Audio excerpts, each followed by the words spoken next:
क्या आपने कभी सोचा है कि वैकुंठ के स्वामी, सृष्टि के पालक भगवान विष्णु अपने ही धाम को छोड़कर एक असुर राजा के द्वारपाल क्यों बने?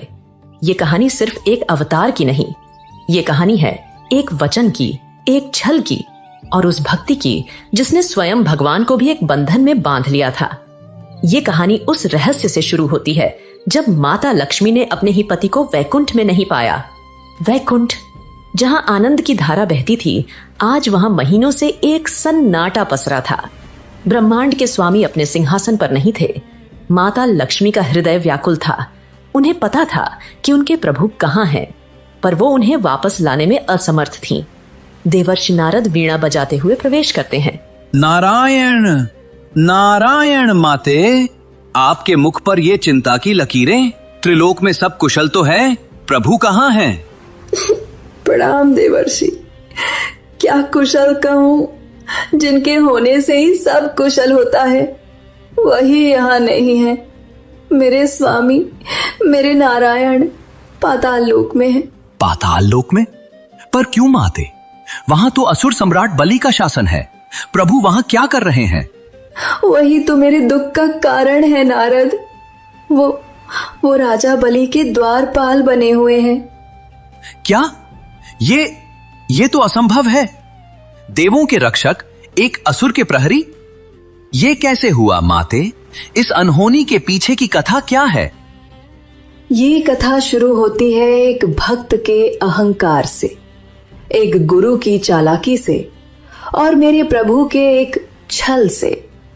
लेकिन क्या आप जानते हैं कि इस छल में एक ऐसी वस्तु का प्रयोग हुआ था जो शुक्राचार्य की सबसे बड़ी गलती बन गई?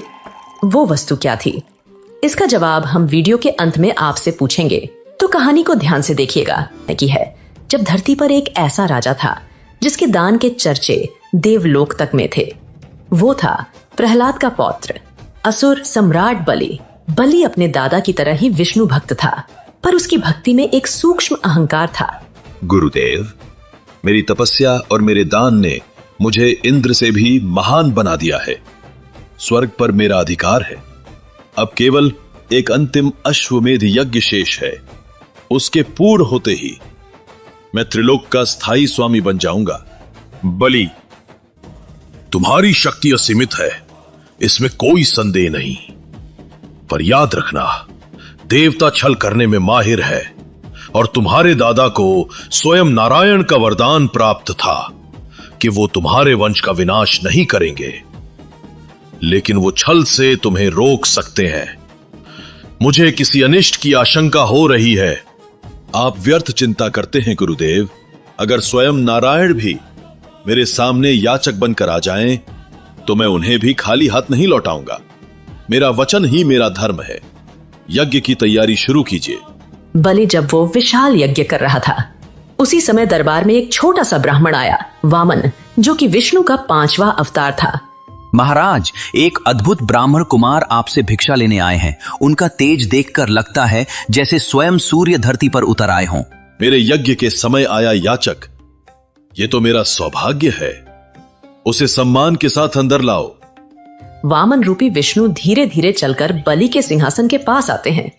उनकी शांत आंखों में ब्रह्मांड की गहराई है। उनके एक हाथ में छाता था और दूसरे में पीतल से बना एक छोटा चमकता हुआ कमंडल। हे ब्राह्मण कुमार, आपका इस यज्ञ में स्वागत है। मैं प्रहलाद का पौत्र दानवीर बलि आपका अभिनंदन करता हूं। मांगिए, आपको क्या चाहिए? सोना, चांदी, गांव, हाथी, घोड़े? आज आप जो मांगेंगे वो आपको मिलेगा। राजन, मैं एक साधारण ब्राह्मण हूं। मुझे धन दौलत का कोई लोभ नहीं। मुझे तो बस अपनी साधना के लिए 3 पग भूमि चाहिए, जिसे मैं अपने इन छोटे पैरों से नाप सकूं। 3 पग भूमि? और वो भी इन नन्हे पैरों से? हे बालक, तुम तो मेरे दान का उपहास कर रहे हो। मैं तुम्हें पूरी पृथ्वी दान कर सकता हूं। कुछ ऐसा मांगो जो राजा बलि की शान के लायक हो। राजन, संतोष में ही सच्चा सुख है। अधिक की लालसा तो कभी समाप्त नहीं होती। मुझे केवल 3 पग भूमि ही चाहिए। अब अपने वचन से पीछे मत हटिए। बलि, रुक जाओ, मेरी बात मानो। ये कोई साधारण बालक नहीं है। ये स्वयं विष्णु है, छल करने आए हैं। ये तुम्हारा सब कुछ छीन लेंगे। इन्हें कुछ भी दान करने का संकल्प मत लो। गुरुदेव, अगर ये स्वयं भगवान विष्णु है तो ये मेरा सबसे बड़ा सौभाग्य है कि आज भगवान मुझसे मांगने आए हैं, और वचन देकर पीछे हटना ये बलि का धर्म नहीं। जब बलि के संकल्प लेने का समय आया तो शुक्राचार्य ने सोचा, अरे ये बलि तो वचन दे बैठा, अब सब खत्म हो जाएगा, रोकना होगा इसे। हाँ, मैं जल के इस पत्र में छिप जाता हूँ। अगर जल बाहर नहीं निकलेगा तो इसका संकल्प पूरा नहीं होगा। मुझे ही रोकना होगा इसे। शुक्राचार्य ने अपनी माया से सूक्ष्म रूप धरा और जल पात्र की नली में जाकर बैठ गए ताकि जल बाहर न आ सके।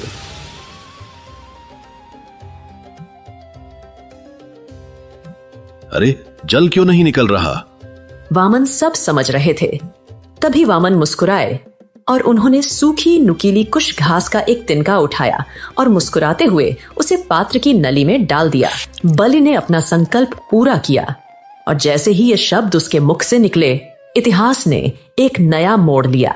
उस छोटे से ब्राह्मण बालक का शरीर अब पूरे ब्रह्मांड में फैल रहा था।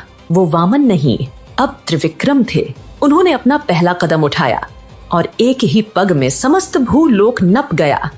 उन्होंने अपना दूसरा कदम उठाया और दूसरे पग में संपूर्ण देवलोक और ब्रह्मलोक तक नप गया। विराट भगवान विष्णु बलि की ओर देखते हैं। बलि, तुम्हारे दान के अनुसार 2 पगों में मैंने पृथ्वी और स्वर्ग नाप लिए। अब बताओ, अपना वचन पूरा करने के लिए मैं तीसरा पग कहां रखूं? बलि के चेहरे से अहंकार का नकाब उतर चुका था। वो घुटनों के बल बैठ गया और हाथ जोड़ लिए। प्रभु, आपने मुझसे मेरा राज्य छीना, मेरा स्वर्ग छीना, पर आप मेरी भक्ति नहीं छीन सकते।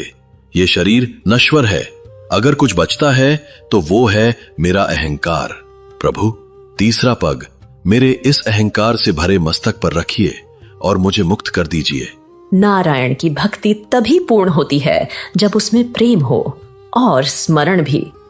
अगर इस कथा ने आपके मन में भक्ति की एक लौ जगा दी हो तो वीडियो को लाइक जरूर करें और कमेंट्स में केवल नारायण नारायण ही नहीं बल्कि एक छोटा सा संदेश भी छोड़ जाइए। शायद यह संदेश नारायण के चरणों तक पहुंच जाए। प्रभु, आपने मुझे सब कुछ दिया, लोक, यश और कृपा, लेकिन मैं अब आपके दर्शन कैसे करूंगा? मैं चाहता हूं कि मैं हर दिन आपके दर्शन कर सकूं। कृपया मुझे इस एक आशीर्वाद से वंचित ना करें। हे बलि, तुम्हारी यह विनती भी स्वीकार है। मैं स्वयं सुतल लोक में निवास करूंगा, तुम्हारे द्वारपाल के रूप में, जिससे तुम रोज मेरे दर्शन कर सको। और इस तरह एक भक्त के वचन ने स्वयं भगवान को भी बांध लिया। तो क्या मेरे स्वामी को वापस लाने का कोई मार्ग ही नहीं है देवर्षि? क्या वो हमेशा के लिए एक प्रहरी बने रहेंगे? मार्ग है माते, हर बंधन को काटने का एक सूत्र होता है, पर इसके लिए आपको उस राजा के पास जाना होगा जिसने आपके पति को बंदी बनाया है, पर एक देवी के रूप में नहीं बल्कि एक बहन के रूप में। माता लक्ष्मी की आंखों में एक नई आशा की किरण चमक उठती है। माता लक्ष्मी ने एक साधारण स्त्री का वेश धरा और निकल पड़ी अपने स्वामी को वापस लाने। देवी, आप कौन है और इस तरह विलाप क्यों कर रही है? राजन, मैं बहुत अभागिन हूँ। आज रक्षा का पवित्र दिन है, पर मेरा कोई भाई नहीं है जिसकी कलाई पर मैं ये राखी बांध सकूं। बहन, आज से मुझे अपना भाई समझो। लाओ, मेरी कलाई पर ये रक्षा सूत्र बांधो। इसके पश्चात माता लक्ष्मी ने रेशम के धागों से बनी एक सुंदर राखी राजा बलि की कलाई पर बांध दी। बहन, मांगो, उपहार में क्या चाहिए? मैं तुम्हारी हर परेशानी दूर करूंगा। भैया, मुझे मेरा पति लौटा दीजिए। ये कैसी लीला है प्रभु, जिनके मैं पाताल के द्वार पर प्रतिदिन दर्शन करता हूं, जिन्हें एक भक्त की तरह निहारता हूं। आज उन्हीं के लिए एक बहन बनकर आप मेरे समक्ष खड़ी हैं। मेरा धर्म क्या कहता है? एक भक्त का समर्पण या एक भाई का वचन?